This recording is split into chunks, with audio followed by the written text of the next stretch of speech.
Hi. Please come up. Everybody give Tracie a round of applause. She's been working her butt off with us since Wednesday really.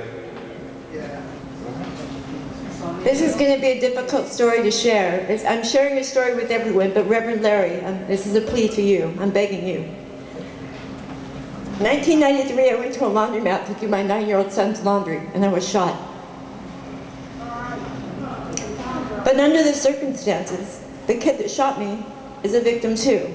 It's a longer story and will take more time than I have, so we'll have to talk later. But I wound up, now 2 people were shot that night. The guy that took me was shot by one brother, and I was shot by a second brother.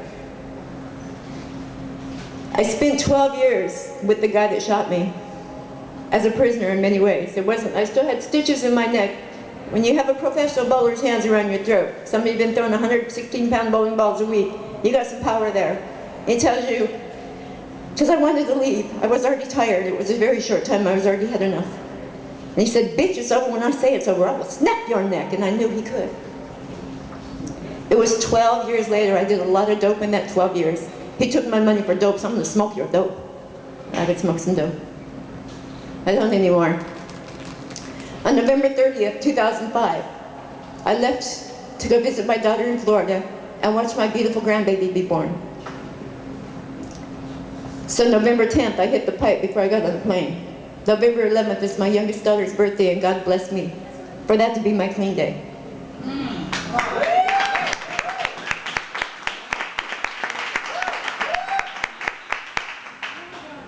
My grandbaby was born November 30th, and I went out to the water after she was born. And I still do, I'm a patient. But I made a plea with God that day.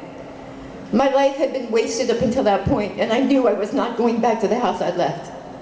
I knew I was going to leave that, no matter what. But I wanted to make a difference with my life. I wanted to make a difference with civil rights. People need civil rights. I hadn't got to human rights yet. But no, I've never held it against Malachi. Now, no, I spent 12 years with the guy I got shot with, so I couldn't even mention that name. I couldn't even try to help. After I escaped that environment, I started searching for Malachi. It took a year or so before I got his address. I got it from a green hat at Loaves and Fishes. And I started writing letters. And he was so confused. He'd say, why aren't you mad at me? I hurt you. Because you know what? You breathe and you belong to God. Come on now. Right. That's the bottom line. That's all it takes to belong. Do you breathe? Then you belong for God's sake, and you've got to help each other.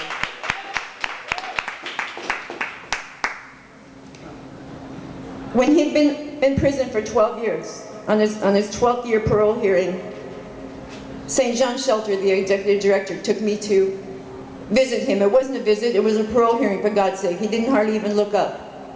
What I got to hear that day is he'd never had a visit. The only letters he had were from me. And I went home crying, thinking, oh my God, he's a human being, and he's never had a visit, and nobody cares? I wanted to visit, really bad. That wasn't called a visit. I saw a district attorney not long after that, because believe me, I talk to everybody I see, and I've pleaded with many pastors over the last years. I'm still his only visit. God. I talked to a district attorney, and I was begging. I told him the story. And he said, you know, he said, what color was he? What the fuck? Come on, girl. What color was he? That's not a good enough question, for God's sake. When I said he was black, he actually had the gall to laugh. That made me sick. I went to the NAACP, and they didn't understand where I was coming from, so they didn't understand how to help me. They thought I was trying to get a boyfriend. Seriously, I'm not. I'm trying to help my friend. Finally, 17 years on, the way I got visits, I kept sending in forms to get visits, and I kept getting ignored. Our pro bono civil rights attorney that God has blessed us with filled out my visit form, and I got visits. I got approved finally. 17 years on the day, to the day, from the day I walked into the laundromat and got shot and screwed up my whole life for a long time. I got to go visit the kid that shot me, and I made a friend. I sat next to a human being and held his hand, and we talked and we laughed. And I asked if I could be his advocate, and he said yes. I've asked many people since then to help, and nobody really has helped. But I believe God has you here in front of me right now, my friend. I carry my friend's picture with me. It has his contact information on the back. Will you please accept him into your family and help my friend?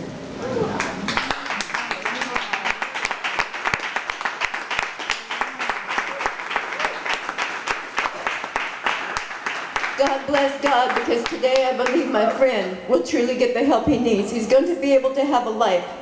He has been in prison over half of his entire life already. That is too long. He made one bad call. He's not a career criminal. He's not a repeat criminal. He made one mistake when he was 18 years old he thought he had to do. His brother just shot somebody. There's a witness on the phone. Dude, your car don't start. What are you going to do? I'll talk to you later. God bless.